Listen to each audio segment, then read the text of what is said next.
SOUN stock appears to be showing some strength within a longer term bullish trend. In the regular session of today, the 6th of May 2024, it gained around 15%. It has lost some of those gains and is trying to recover them now. You can see the market greed for the stock was on this 1 minute chart pulled down, and it's trying to look up now. So, but what we know for sure is that yes, it is showing some strength within a longer term bullish trend. This is its 200-day moving average, which is sloping bullishly upwards.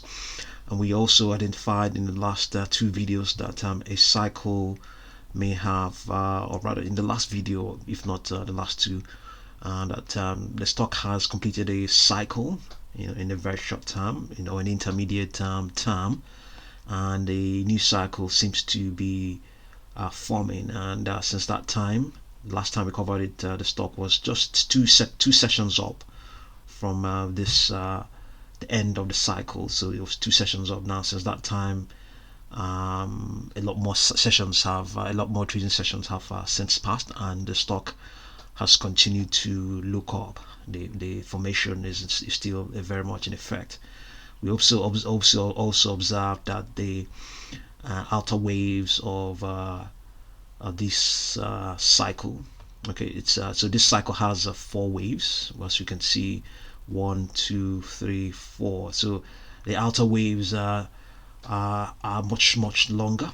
Okay, so this outer wave on the left here is formed of 17 sessions. Okay, and then this other one, we haven't counted it. Okay, let's take a date of 15th of March and then all the way down to 19th of April. So this is also this is actually more, you can say it, roughly 20 trading sessions, so roughly about the same length. So so if anything, it's still marching on. If this is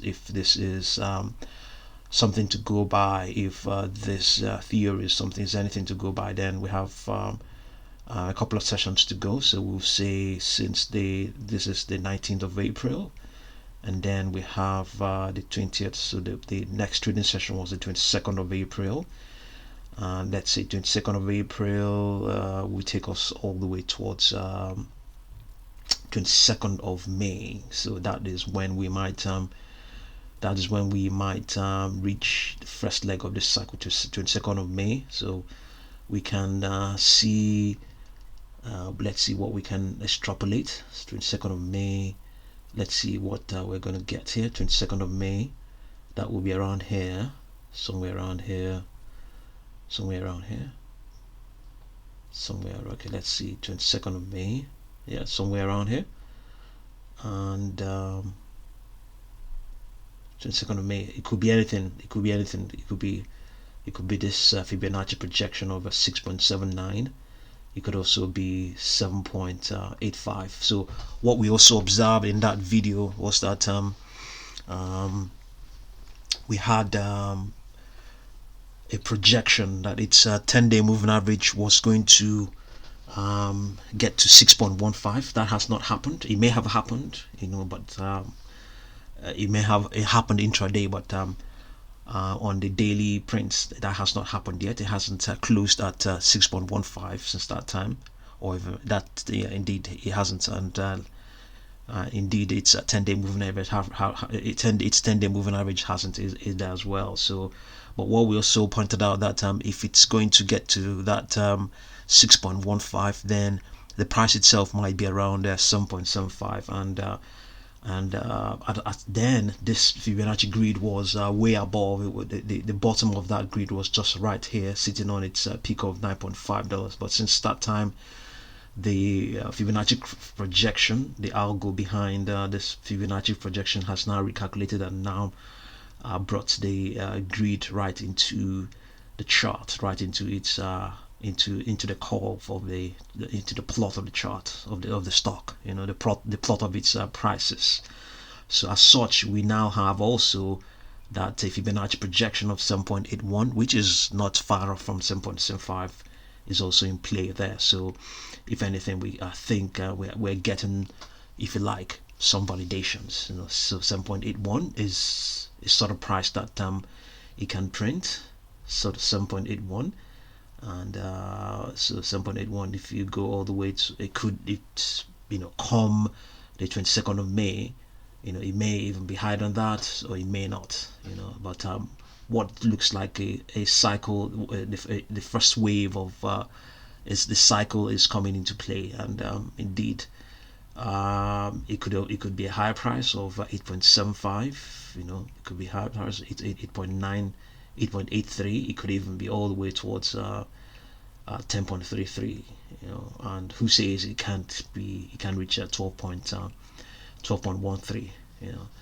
So we also had a look at its 4-hour chart and to see what's in play there. So let's review it again and see 4-hour chart.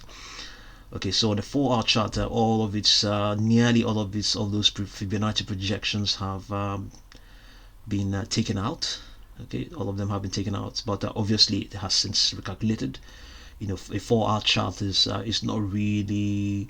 It's just go there to see if there's something to see. I think the reason why we referred to this 4-hour chart then was because the Fibonacci projections were not superimposed on the plot of the stock, on the plot of its prices. That's why we refer to it to help us see what could possibly be. That was where we derived that 7.75, which has now been recalculated and has now coincidentally, if you like, come into play. So but here we have 5.68 is a projection that can happen, but in any case the 4-hour chart is not really giving us very much. So in future we may come back to it, maybe if the stock rallies way beyond abnormally, if it rallies, if a huge amount of volatility comes into effect, then we might refer to it again. But bear in mind as well that on the 9th, Thursday the 9th of Thursday the 9th, I want to believe, is it the 9th? Yes, Thursday the 9th, yes, the company is going to announce its earnings outcomes. So yes, but so far there isn't any news that we know of.